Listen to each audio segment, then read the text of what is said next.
Hi, this is Roger, thanks for dropping by. In today's video we're going to do something I haven't done for a very long time, and in the back of my mind I was thinking I may never do it again. Well, I've changed my mind. I'm still not absolutely sure why.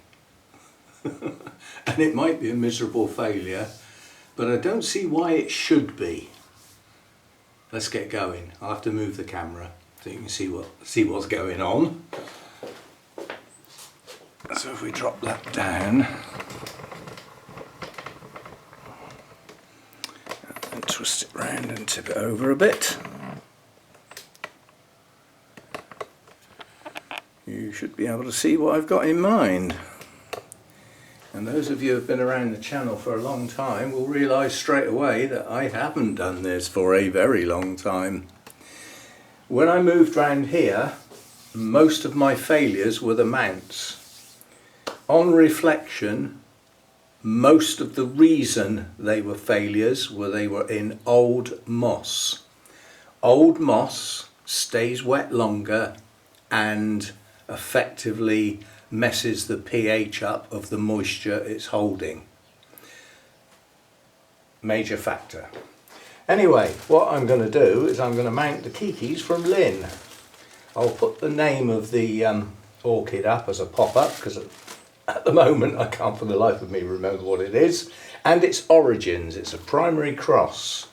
And one of the component parts is Dendrobium Friedrichsianum, which is my awarded plant that is almost lost. Hopefully the Keikis will survive. The mother plant don't look too good. So we're going to mount an orchid. Prerequisites: piece of bark, sterilised. I sterilise mine by pouring boiling water over it and then coming back after about a minute and doing it again. So it gets an absolute drowning in boiling water, which should get in all the cracks and crevices and make sure it's sterile basically. I've got some moss soaking in there. That's all that's involved. I will be wiring the moss in and the roots in place. Wire cutters and scissors. I don't know why, because I probably won't need them.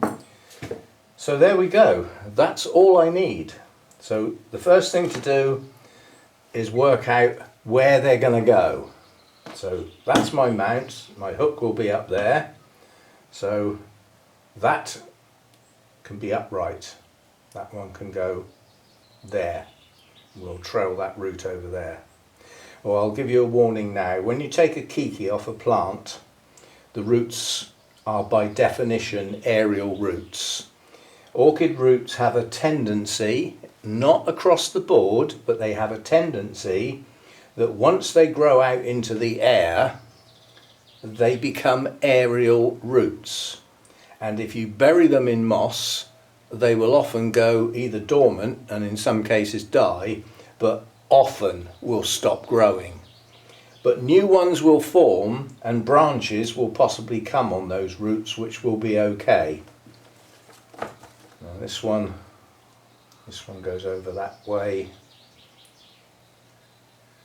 I think that one would look quite good hanging away from the mount like that, with the roots again back there. And then the last one, which is the weird shaped one. Now that's already gone down and turned up. Well, I want to keep the bit that's turned up pointing upwards, so that's going to have to be mounted upside down. So that will have to go like that. So one there, that one can go, put it a bit lower down so that it points outwards slightly, like that, and then this one was going to go across there, like that. So that's how I want them, like that. And then the first thing I'm going to do is put some wire on to hold them in place, not moss. Wire first, that's how I work. The idea being that the roots are touching the bark. If they choose to attach, they have that option. Now they often don't. As I said, they often decide that we're aerial roots, we don't do that attaching thing. We do hanging in the air and getting our moisture out of the air. That's what we do. We're those sort of roots. Any new roots that come out, if they touch something, they'll attach. Yeah?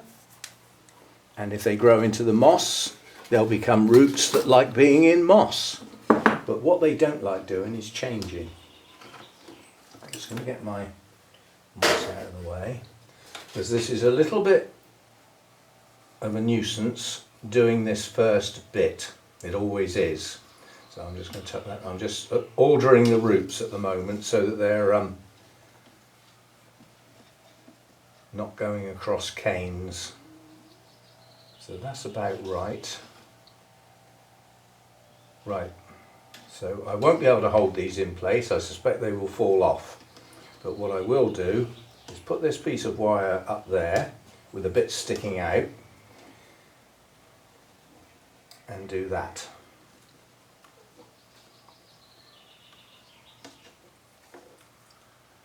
Just twisting it slightly, and then that piece of wire is going to go there.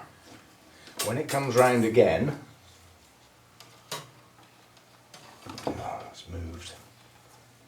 Not tight enough. When it comes round again, it will hold the rest of those roots in place and the roots of the next piece. And when it comes round again,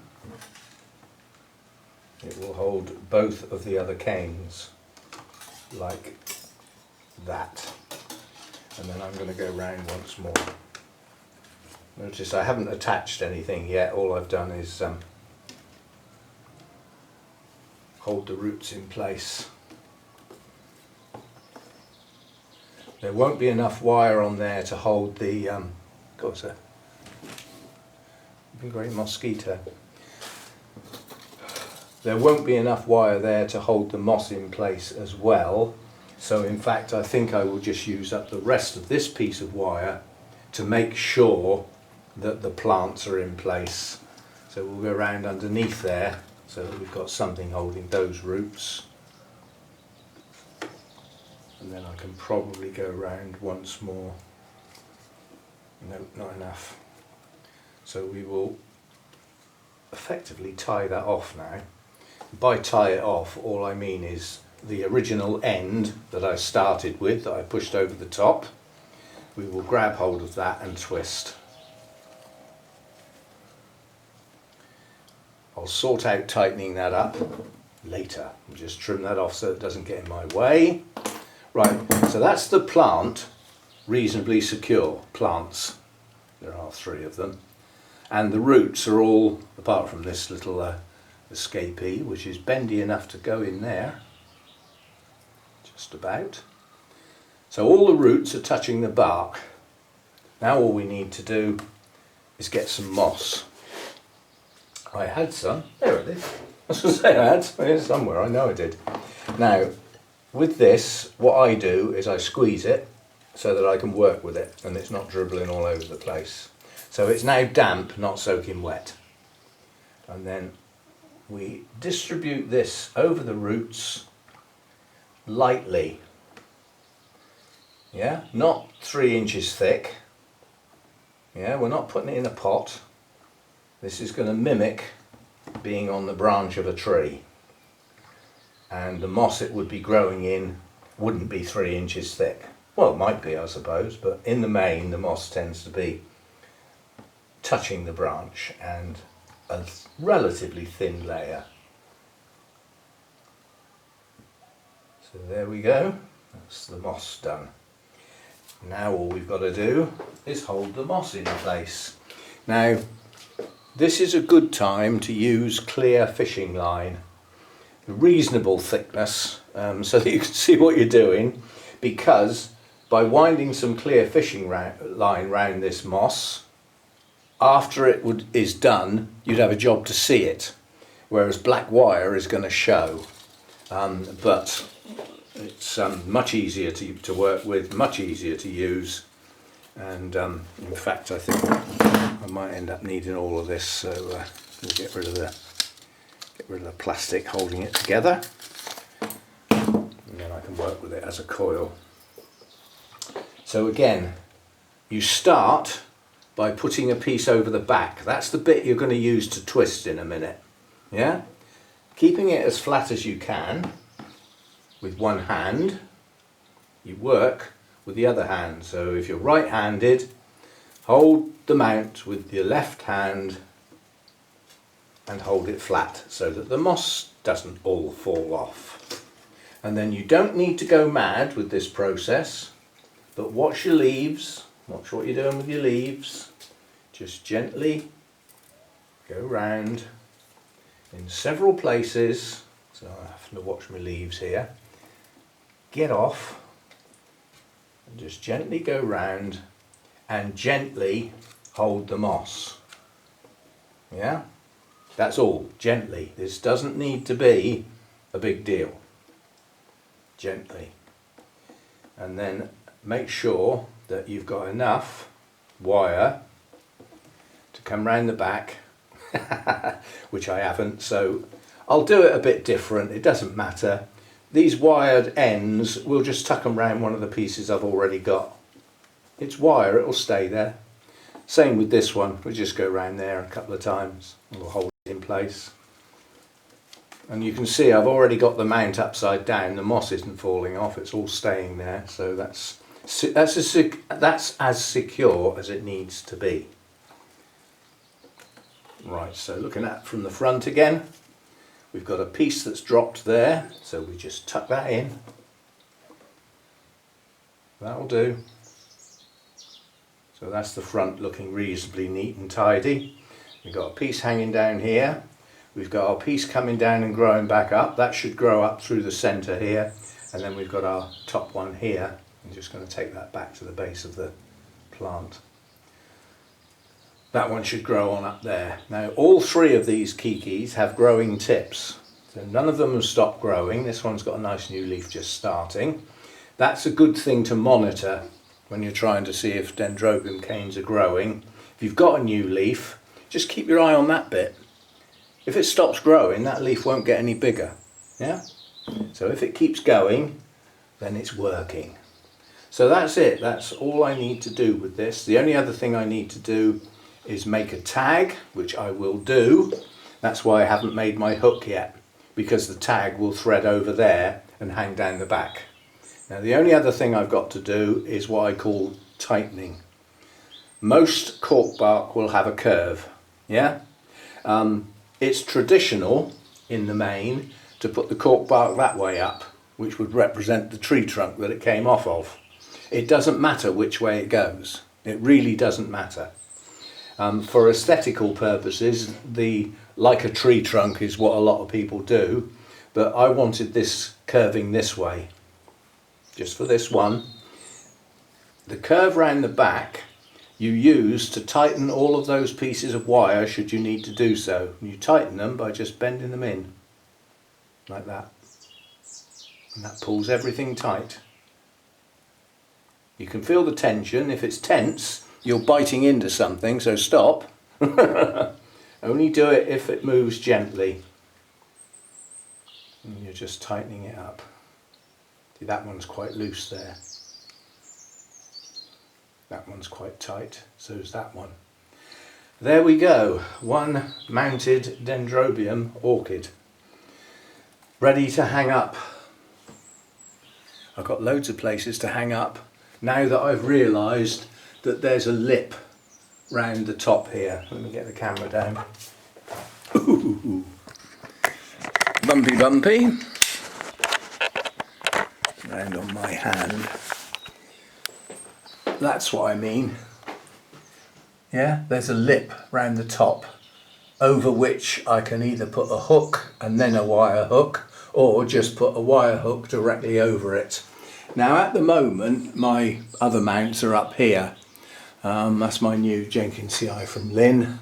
This is the only one of my mounts that's coming back into growth at the moment. This one looks dead. This one doesn't look happy, although the canes are still swollen, so I'd expect this to come back into growth at some point. You know, after all, it is the middle of April, isn't it? And when I start moving the shelving around, all the lights are coming down, because even if I use the lights next year, they won't be where they are now. That I'll have to start again.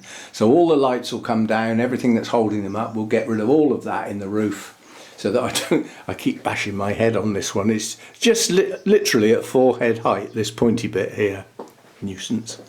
So I'm not going to end up going back to having loads and loads of mounts. These are the ones that are left that haven't died, basically, plus the new one from Lynn. So we've got one to add to the list.